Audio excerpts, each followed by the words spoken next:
Hey guys, it's Whitney, and today I'm going to be reviewing The Girl at Midnight by Melissa Gray.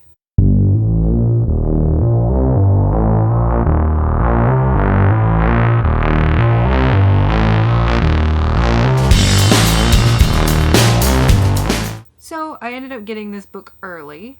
The Barnes & Noble near me tends to put things out before it is released, which is good for me. I'm not complaining.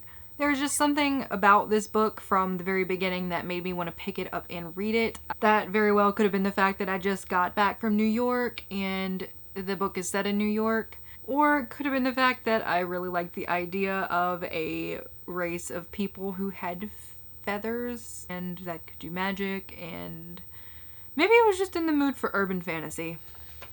The Girl at Midnight follows a girl named Echo who is 7 when we meet her.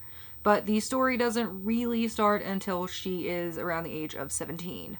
When Echo was about 7 years old, she ran away from her abusive family and took refuge in a library. One night in that library, she meets the Ala. The Ala is Avicen, which is an ancient race that the humans don't know about. The Avicen resemble humans, but they are covered in feathers where we are covered in hair. And the Avicen are not the only race that humans don't know about. There are also the Dracarin. At least I think that's how you say that. We're going with it.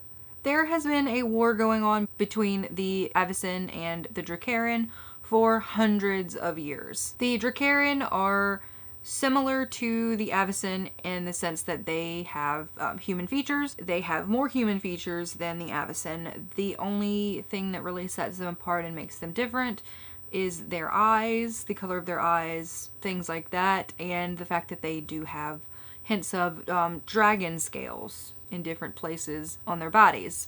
In some cases it's on their face, you know. The Ala decides to take Echo in and raise her. This is how Echo learns about the secret world. The story really begins when Echo steals a music box from a warlock.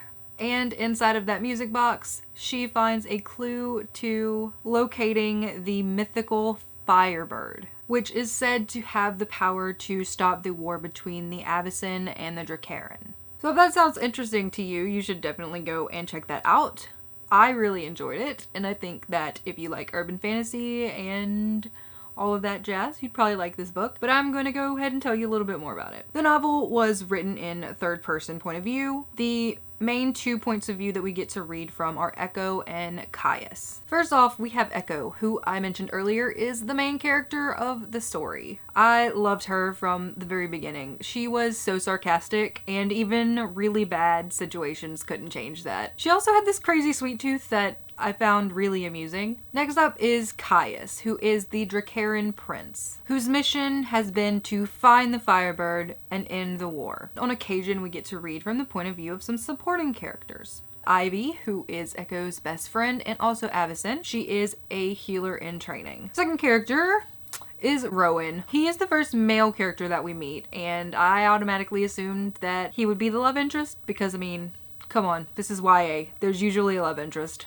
But it turns out they were already a couple at the beginning of this book, so you know. The interesting thing about these two is that Echo is human and Rowan is Avicen, which is really looked down upon by the other Avicen, and they don't support the relationship between them. Next up is one of my favorite characters from the novel is Dorian. Dorian is one of Caius's friends and also his guard. There is this interesting aspect to Dorian, and I really don't want to ruin that for you, so I'm just gonna not say anything. Last, but definitely not least, is Tanith. Tanith is Caius's sister, his twin sister. She is so evil, and I wanted to hate her so much, but I just couldn't do it. Even though I hated everything that she was doing, I could not hate her character.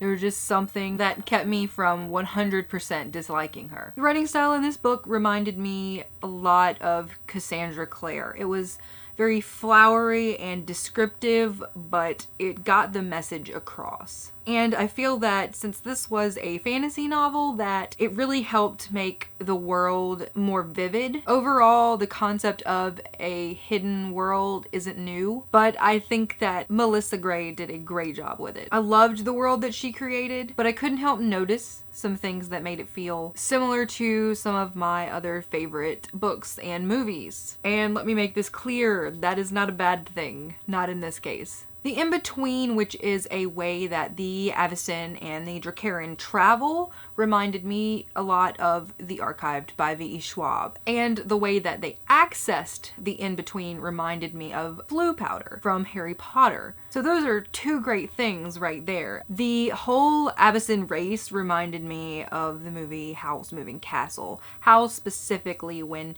he transformed into that bird creature where the only human feature left on him was his face and he was covered in feathers and things like that. I kept wondering the whole time that I was reading it, did Melissa Gray get inspiration from Howl's Moving Castle? I need to know. I ended up giving this book a 5 out of 5 stars on Goodreads. I would recommend this book to anyone who liked the author's specific novels or movies that I mentioned in the review. The Harry Potter series by J.K. Rowling, Cassandra Clare, The Archived by Victoria Schwab, and Howl's Moving Castle, which is also a book, just so you know. I haven't read it, but I probably should. That was all for my review, you guys. I didn't really have any negative thoughts on this book, which I guess is really a good thing for me. But anyway, I hope that you found this review helpful. If you want to know any more, maybe something I didn't mention, let me know in the comments below. I would love to talk with you guys a little bit more about it. And I will see you later with another review or tag or something of the like. Bye!